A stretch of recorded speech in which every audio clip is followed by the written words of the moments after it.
Assalamualaikum viewers, welcome back with my another new tutorial। তো আজকে এই টিউটোরিয়ালের মাধ্যমে আমি আপনাদেরকে একটি গুরুত্বপূর্ণ স্ক্রিন ড্রয়িং একটি অ্যাপ্লিকেশন টুলসের সাথে পরিচয় করে দিব, যে টুলসটি ব্যবহার করে আপনি খুবই স্মার্টলি আপনার স্ক্রিন রেকর্ডিংয়ের সময় বিভিন্ন টেক্সট এবং আপনার স্ক্রিনের পজিশনকে আপনি মার্ক করে দেখিয়ে দিতে পারবেন। সো ফ্রেন্ডস, বেশি কথা বাড়াবো না, মূল ভিডিওতে নিয়ে যাব। মূল ভিডিও শুরু করার পূর্বে একটি ছোট্ট অনুরোধ, একটি রিকোয়েস্ট আপনাদের কাছে। আপনি যদি আমার চ্যানেলে নতুন হয়ে থাকেন, প্লিজ সাবস্ক্রাইব মাই চ্যানেল এবং লাইক কমেন্ট শেয়ার করতে ভুলবেন না, এবং পাশে থাকা বেল আইকনটি অবশ্যই বাজিয়ে দিবেন, কেননা পরবর্তীতে আমি যখনই কোনো নতুন ভিডিও আপলোড করব তখন ভিডিওটি সাথে সাথে আপনার কাছে পৌঁছে যাওয়ার জন্য বেল আইকনটি অন করে দেবেন। সো ফ্রেন্ডস, অ্যাপ্লিকেশনটি প্লে স্টোর থেকে কিভাবে ডাউনলোড করবেন সেটা একটু দেখিয়ে দিচ্ছি। তো সেটার জন্য আমার প্রথমে ডাটা কানেকশনটি অন করে নিতে হবে। ডাটা কানেকশনটি অন করার পর আমি চলে যাব প্লে স্টোরে। সো প্লে স্টোর থেকে আমি এখানে লিখব ড্রন স্ক্রিন লেখার পর এন্টার করলে কিন্তু আমাদেরকে অনেকগুলো অ্যাপ্লিকেশন আমাদের সাজেস্ট করছে। আমরা কিন্তু সর্বপ্রথম যে অ্যাপ্লিকেশনটা দেখতে পাচ্ছি ড্র অন স্ক্রিন, সেই অ্যাপ্লিকেশনটা আমরা ওপেন করব। ওপেন করার পর আমাকে এখানে ওপেন করতে বলছে। সো যেহেতু আমার অ্যাপ্লিকেশনটি পূর্বে ইনস্টল করা রয়েছে সেই জন্য কিন্তু ওপেন করতে বলছে। সো আপনাদের যেহেতু ইনস্টল করা থাকবে না, সেজন্য আপনাদের প্রথমে ইনস্টল করে নিতে হবে। এরপর এখানে ওপেনে ক্লিক করবেন। ওপেনে ক্লিক করার পর আমাদেরকে এই অ্যাপ্লিকেশনটি মেইন ইন্টারফেসে কিন্তু নিয়ে আসবে। অ্যাপ্লিকেশনটি মেন ইন্টারফেসে কিন্তু নিয়ে আসছে। সো আপনারা যখন প্রথমবার এই অ্যাপ্লিকেশনটি ইনস্টল করে ওপেন করবেন অথবা এই অ্যাপ্লিকেশনটি ইন্টারফেসে প্রথমবার আসবেন, তখন কিন্তু আপনাদের একটি পারমিশন দিয়ে নিতে হবে। সো পারমিশনটি অবশ্যই দিয়ে নেবেন। পারমিশনটি দেওয়ার পর আপনারা এখান থেকে অনেকগুলো সেটিংস কিন্তু এখানে দেখতে পাচ্ছেন। কোনো সেটিংসই করতে হবে না, আপনার জাস্ট এখানে স্টার্ট অপশন থেকে স্টার্টে ক্লিক করার পরে কিন্তু আপনাদের এই অ্যাপ্লিকেশনটির সবগুলো টুলস কিন্তু আপনারা এখান থেকে দেখতে পাচ্ছেন। সো আমি কাজ করার পূর্বে প্রতিটা টুলস সম্পর্কে একটু ধারণা দিচ্ছি। এই টুলসটার মাঝে হচ্ছে কালার, আপনি কোন কালারের মাধ্যমে হচ্ছে আপনার স্ক্রিনের আপনি মার্ক করতে যাচ্ছেন। আর এটা হচ্ছে ব্রাশটার সাইজ এখান থেকে আপনি দিয়ে নিতে পারবেন। আর এখানে বিভিন্ন শেপের ব্রাশ থাকবে। এখানে ইরেজার, এটা দিয়ে আপনি মুছতে পারবেন। এখানে হচ্ছে আপনার ব্যাকে আসলে এটা দিয়ে ব্যাকে আসতে পারবেন, এখানে ডিলিট করতে পারবেন। আর এই যে অপশনটা দেখতে পাচ্ছেন, চিহ্নটা দেখতে পাচ্ছেন, এটাতে ক্লিক, এটা যদি গ্রিন হয়, রেড হয়ে থাকলে কিন্তু আপনি স্ক্রিনে কাজ করতে পারবেন না। এটা যখন গ্রিন হবে তখনই কিন্তু আপনি ড্রয়িং করতে পারবেন।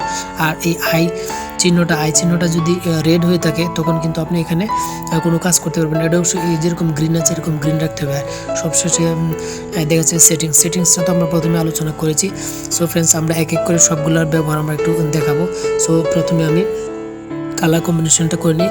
কালার আপনি যে কালারটির মাধ্যমে হচ্ছে আপনার হাইলাইট করতে যাচ্ছেন, মানে মার্ক করতে চাচ্ছেন, সেই কালার আমি এখান থেকে একটা কালার দিয়ে নিলাম, এই হলুদ কালারটাই দিয়ে নিলাম।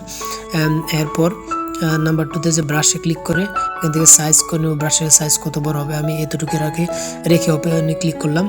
তারপরে হচ্ছে আমি এখানে শেপ নেব, আমি কোন শেপের মাধ্যমে আমি এখানে হচ্ছে আমি মার্ক করতে যাচ্ছি। আমি এক এক করে সবগুলো শেপ দেখাচ্ছি। প্রথমে লাইনে ক্লিক করে আমি দেখব।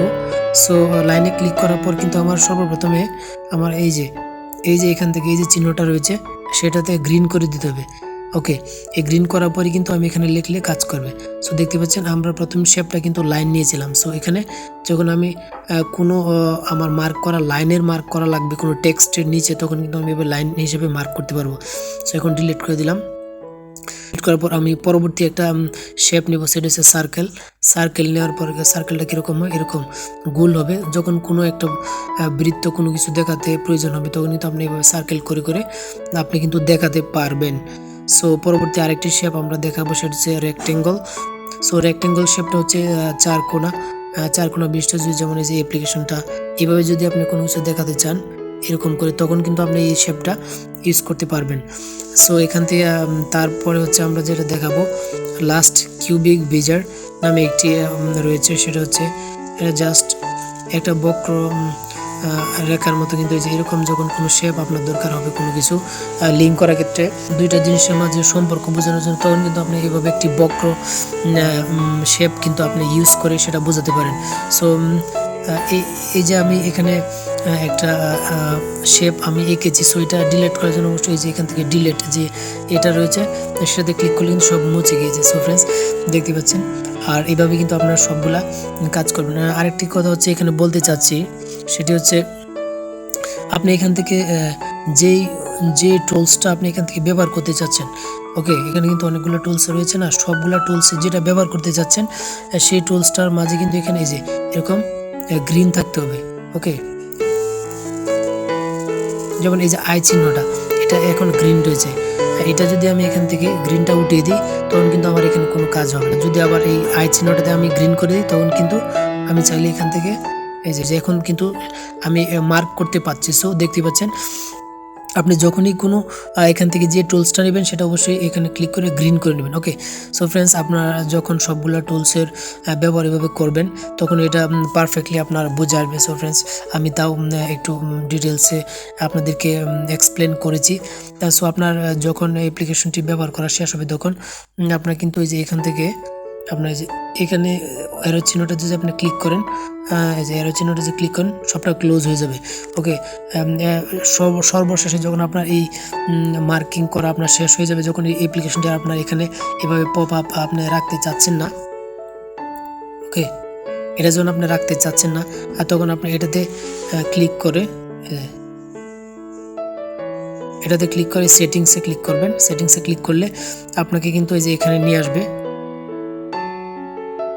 এটাতে নিয়ে আসবে। এটাতে আসার পর আপনি কিন্তু এখানে স্টপ একটা অপশন দেখতে পাচ্ছেন। ওকে, এই স্টপ অপশনটাতে ক্লিক করলে এটা কিন্তু ক্লোজ হয়ে যাবে অ্যাপ্লিকেশনটা। পরে ব্যাকে চলে আসবেন।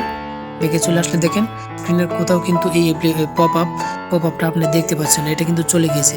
ওকে ফ্রেন্ডস, সো ফ্রেন্ডস, ভিডিওটা অনেক লম্বা হয়ে গিয়েছে। সো আশা করি ভিডিওটা আপনাদের কাছে ভালো লেগেছে, এবং যদি এই ভিডিওটা আপনাদের কাছে বিন্দুমাত্র ভালো লাগে এবং আপনাদের হেল্প করে থাকে তো অবশ্যই আমার চ্যানেলটা সাবস্ক্রাইব করবেন এবং লাইক কমেন্ট করতে ভুলবেন না, এবং পাশে থাকা বেল আইকনটি বাজিয়ে দেবেন। পরবর্তীতে যখন কোনো নতুন ভিডিও আমি আপলোড দেব সেই টিউটোরিয়ালটা যেন সাথে সাথে আপনার কাছে পৌঁছে যায়।